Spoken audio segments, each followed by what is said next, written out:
ഞാൻ ചോദിക്കട്ടെ, കലാഭവൻ മണി ഇത് പാടിയപ്പോ പ്രശ്നമില്ലായിരുന്നോ? മലപ്പുറത്ത് CPM ഇത് ഏറ്റെടുത്തപ്പോ കുഴപ്പമില്ലായിരുന്നോ?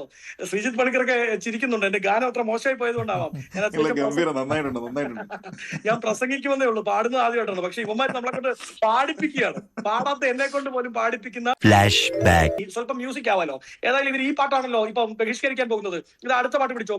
ശബരിമലയിൽ സ്വർണം കട്ടോണ്ടുപോയി എൻ അയ്യന്റെ പാലകരെ അടിച്ചു മാറ്റി, ഭക്തകോടി തേടിയെത്തും സന്നിധാനത്തിൽ നിൻ വിഗ്രഹമതെങ്കിലും ഒറിജിനലാണോ?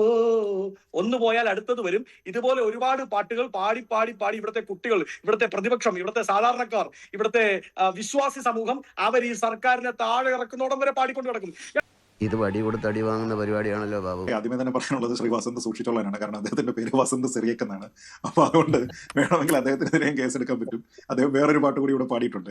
സ്വാഭാവികം. രണ്ട് മുൻ ദേവസ്വം ബോർഡ് പ്രസിഡന്റുമാർ അറസ്റ്റിൽ കിടക്കുമ്പോൾ നമ്മൾ എന്താ പാടേണ്ടത്?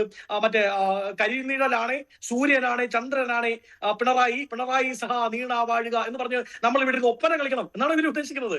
കേരളത്തിന്റെ പൊതു മനസാക്ഷി, കേരളത്തിന്റെ പൊതുജനം, ഇവിടുത്തെ പ്രതിപക്ഷം എല്ലാവരും കൂടെ ഒരു ദിവസം രാവിലെ ഇതാ നമ്മുടെ ഈ നെഹ്റു സ്റ്റേഡിയത്തിൽ ഒത്തുകൂടിയിട്ട് പിണറായി കൊള്ളാം, പിണറായി സൂപ്പറാണ് എന്ന് പറഞ്ഞുകൊണ്ട് ഒരു ഒപ്പന, NGO അസോസിയേഷന്റെ പോലെ ഒരു ഒപ്പന കളിക്കണം എന്നാണ് ഇവർ ആഗ്രഹിക്കുന്നത്. RDPയുടെ തൊലി ഇരിക്കുകയാണ് ഉത്തമ. സഹിക്കുക അല്ലാതെ എന്ത് ചെയ്യാം.